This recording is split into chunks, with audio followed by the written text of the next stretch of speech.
Hey everyone, welcome back to Alfred's Basic Adult Piano Course, Lesson Book Level 1.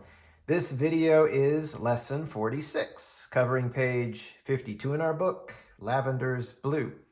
So before we look into the piece Lavender's Blue, at the very top of page 52, got a couple of warm-ups here, starting with our left hand in the bass clef. We're going to go to our C position. And it says there at the top, fifths and sixths are played with 1 and 5. So my fifth finger is on C, and my thumb is going to be on G. And these are the first two notes played together in that little example there. And that is a harmonic fifth, C to G. So fifth finger and first finger. On beat 2 in that first measure, we've got a 6. We've got C once again with the fifth finger, but we're going to take our thumb and move it up to A. So just a little bit of a stretch, and we've got our harmonic 6. Then we're going to go back to the fifth, C and G. And then the second measure, we're back to our 6, and our fifth, and our 6 again. So basically, we're just going back and forth between C and G, and C and A. The fifth finger remains on C the entire time, and it's the thumb that does the movements from G to A. And we're going to do the same thing in the treble clef. So you've got another example there, the treble clef line. And since it's the right hand on the C position, you got your thumb on middle C, and you got your fifth finger up on G. So unlike the left hand, it's actually the fifth finger that moves back and forth between the G and the A. So the thumb stays in place on middle C. All right, so let's look at the piece Lavender's Blue. We're going to start with our right hand first by itself. Notice that it says C position plus 1. So our C position is C, D, E, F, G, using all 5 fingers. So the plus 1 is actually that A that we're going to sometimes play, which we mentioned earlier would be played with the fifth finger. Whether you play it harmonically or whether you play it melodically, which Lavender's Blue does have some of these melodic fifths and sixths. At the beginning of the piece, it says it's 3/4 time for our time signature, so we do have 3 beats in every measure. I'm going to focus on the notes first before I get into some of the counting. And right away, the first 2 notes you have are a melodic fifth. So you've got your thumb on middle C on beat 1, and you've got that G with your fifth finger played on beat 2 and again on beat 3. In the second measure, you're going to play that C and G together. So that's the harmonic fifth.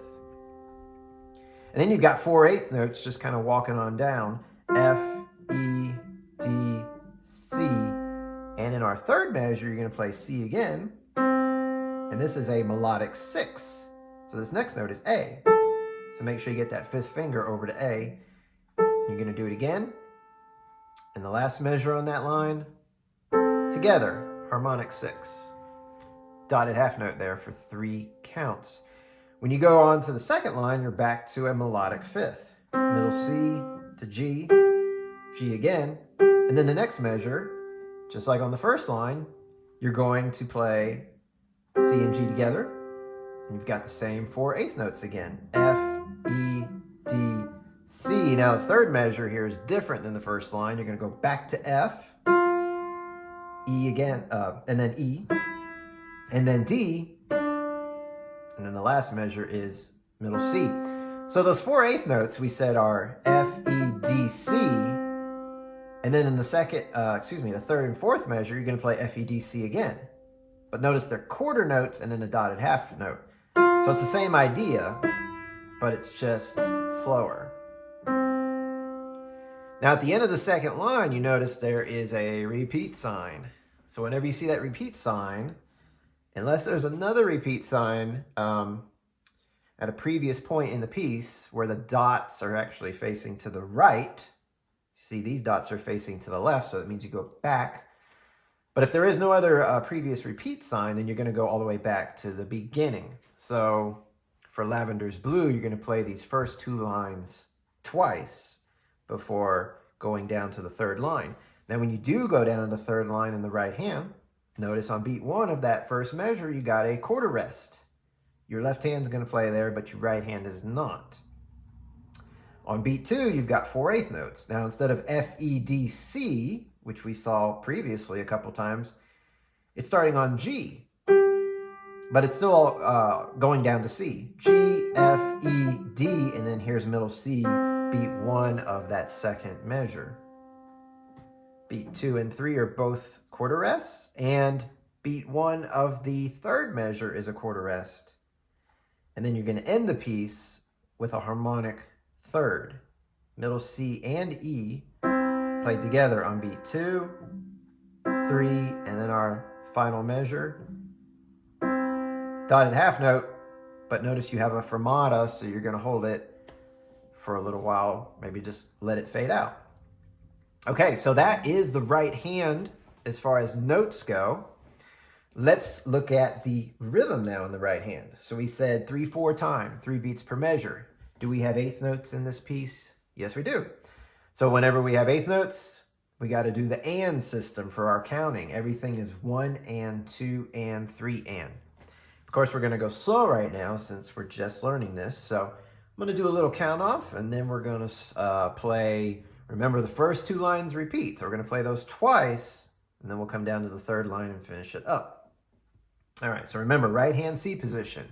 Here's our count off, and then we go 1 and 2 and 3 and 1 and 2 and 3 and 1 and 2 and 3 and 1 and 2 and 3 and 1 and 2 and 3 and 1 and 2 and 3 and 1 and 2 and 3 and 1 and 2 and 3 and 1 and 2 and 3 and then this is where we repeat. Of course, I'm stopping to tell you that, but you won't stop. It will be continuous. So at the end of the second line, that dotted half note on middle C, you're going to go 1 and 2 and 3 and then back to the beginning, 1 and 2 and 3 and 1 and 2 and 3 and 1 and 2 and 3 and 1 and 2 and 3 and 1 and 2 and 3 and 1 and 2 and 3 and 1 and 2 and 3 and 1 and 2 and 3. And now the bottom line, 1 and, because we have that rest, and then 2 and 3 and 1 and 2 and 3 and 1 and 2 and 3 and then we're just going to hold our dotted half note for a little while.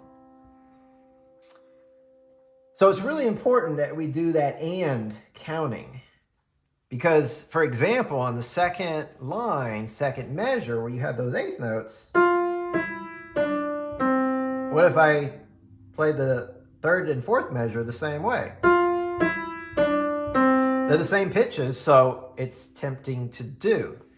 But the 8th notes are faster than the quarter notes. So when you get to those quarter notes, that's why you got to honor 1 and 2 and 3 and. You got to honor both halves of the beat.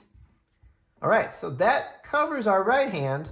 One more thing about the right hand. Notice that wherever you have 8th notes, and this is going to be true in the left hand too, wherever you have 8th notes, they marked slurs. So it's really important that you don't play F, E, D, and C like that. That's playing choppy. You want to smoothen it out, play legato. So you hear the connection. And notice I'm not moving my hand up and down either. I'm just using my fingers, staying close to the keys. Of course, keeping that shape like you're holding a ball or a bubble. Curving those fingers so you're using the fingertips is going to help a little bit more, keeping it smooth. All right, so let's look at the left hand. The left hand doesn't have that much going on. Mostly chords, a couple of harmonies, but it does get a little busy on the second line. We'll get there in just a second. So before we get into counting, let's just look at the notes. So you're going to start off on beat 1 at the beginning with a C chord. C, E, G. So just a root position C chord, meaning that the C is at the bottom of the chord. You're going to play that, you're going to rest on beat 2 and 3. You're going to play that same thing again in the second measure. Rest on 2 and 3. In the third measure, you're going to an F chord. So just a review, the F is not at the bottom, it's actually in the middle. You're still playing that C at the bottom. And then you've got A up here with your thumb. So now if you think about it, the interval that you're playing in there, one of the intervals, is a 6. The C to the A. That's actually a 6. And then you're filling it in with this F. Okay. You rest on 2 and 3. And then the last measure, you're actually doing the same chord again, but broken. The C by itself on beat 1, and then the F and A on beat 2 and beat 3. So in 3/4 time, that's a very typical waltz style right there. Okay. On the second line, it starts out like the first line again. The C chord on beat 1, rest on 2 and 3. The C chord in the second measure. Here's where it gets a little interesting. On the third measure, you've got a 6, C and A. You've got a 5th on beat 2, C and G. And you're kind of going to keep walking down with this pattern, then a 4th. But when you do a 4th, notice you're going to use your second finger on F. And then in the next measure, it's a 3rd, C and E. You're going to use your 3rd finger on the E. So you're doing a 6, a 5th, a 4th, and a 3rd. So the C in the 5th finger is constant all 4 times. The top notes, it's a pattern. It's walking down. A, G, F, E. What makes it a little interesting is the A and the F, the A and the G are the same finger, thumb and thumb. But then you switch to 2 and 3. And then when you put it all together, it looks like this.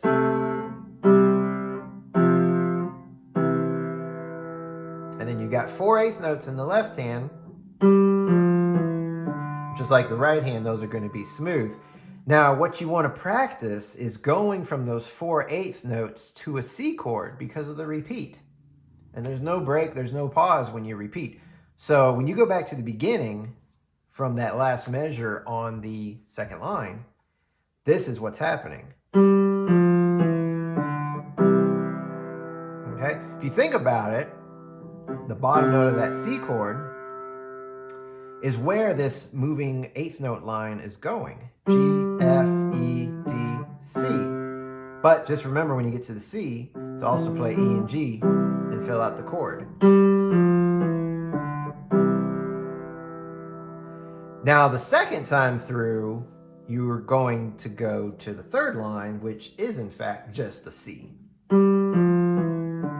That's easier actually, because you just one note at a time. But on the repeat,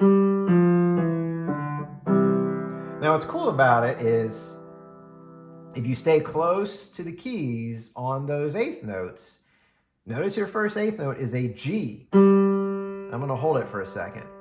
Then I go to an F. Notice the 3rd 8th note is an E. I'm going to hold that too. Then you have a D, and then we said C. So look where I am. I'm actually in position for the C chord. So in those moving 8th notes, you're playing the G, you're playing the E. So don't move your hand or fingers far, because your thumb and 3rd finger are right there for that C chord. So you'll repeat the first line, the second line. When you're at the end of the second line, like we said, it's just going to go right into the 3rd line. Beat 1, you're going to rest on beat 2 and 3 and beat 1 of the next measure. And then you have the same pattern again, G, F, E, D, C. And then you're going to finish the piece with C and G, harmonic fifth, played 3 times. Okay, so it is going to get very complicated on the second line when you put hands together. I'm going to go straight to it. So the second line, third measure, we said in the left hand was this pattern of C and A, C and G, C and F, C and E. Let's go back to that C and A. Hold that there. Take your right hand, and your fourth finger is going to be on that F on beat 1. So let's play it all together. So that's beat 1. Now here's beat 2. In both hands, you've got movement going down to the next key. In the left hand, it's G with your thumb. In the right hand, it's E. It's just the next finger for your right hand. So there's beat 2. Now what's cool about beat 3 is look at my fingering in both hands. The F in the left hand and the D in the right hand, both the second finger. So I feel like sometimes when you got the same finger in both hands working like that, it feels a little more comfortable. So hopefully that helps you out a little bit with coordinating. And then you end up here on beat 1 of the last measure. So your right hand is starting on F and just going down like this, one note at a time. Your left hand, the thumb, is doing a similar pattern until you switch fingers. So this is the movement. Same movement, that step down movement in both hands. What's tricky is the fingering, because it's tempting to go here. See what I did in my left hand? Because if my right hand's on 4 and then going to 3 on the E, my left hand wants to go from 1 to 2. It just feels more natural, but it's got to be thumb to thumb in the left hand. And the reason for that is so the rest of this can work out naturally.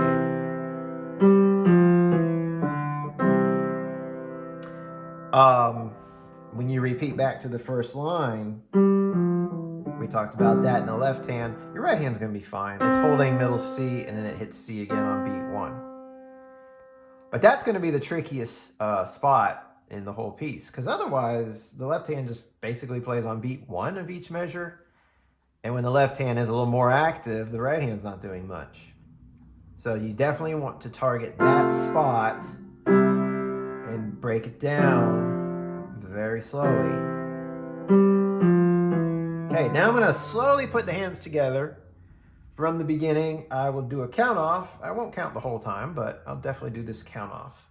Here we go. 1 and 2 and 3 and.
So you notice I slowed down there at the end. There's a retardando in the last 2 measures. So each of these that you play are going to be slower than the first one. The entrance for each will be slower and slower. It's soft at that point. There's pedal at that point. And the whole piece dynamically is mezzo forte.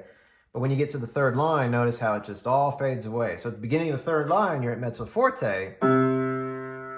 But every one of these notes is getting softer and softer until we just add a whisper. And then slower and slower, and just kind of simply fading out. And when you have that pedal down, it's going to create that effect where all those pitches just kind of carry through. Oh, remember in your left hand, all those rests on beat 2 and 3. So at the beginning, you don't want to do this.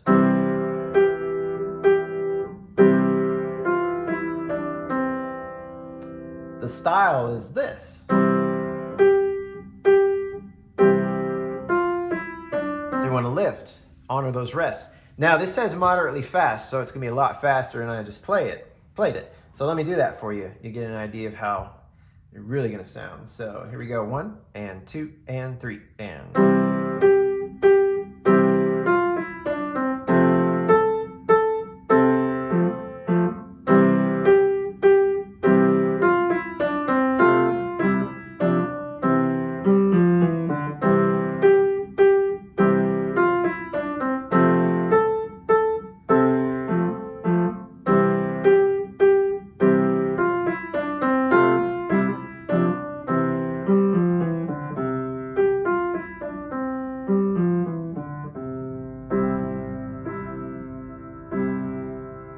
So when it goes a little bit faster like that, it's got a little bit of a bounce to it. And then a nice contrast are those smooth eighth notes. So definitely keep that in mind. And that's why the rests in the left hand are really important to honor. So that pretty much covers it. So Lavender's Blue, introducing just some more playing around with fifths and sixths in both hands, whether they're harmonic or melodic. Just getting used to, in the left hand, that thumb going back and forth between G and A. And in the right hand, it's the fifth finger going back and forth between G and A. And in all cases, it looks like while still holding or playing off of the C's. So remember, just take it nice and slow at first, and remember you're counting the 1 and system. And like I said, the hardest spot is going to be the second line, third and fourth measure. You definitely want to break that down and go nice and slow. All right, so I wish you the best on Lavender's Blue, and I will see you in the next lesson.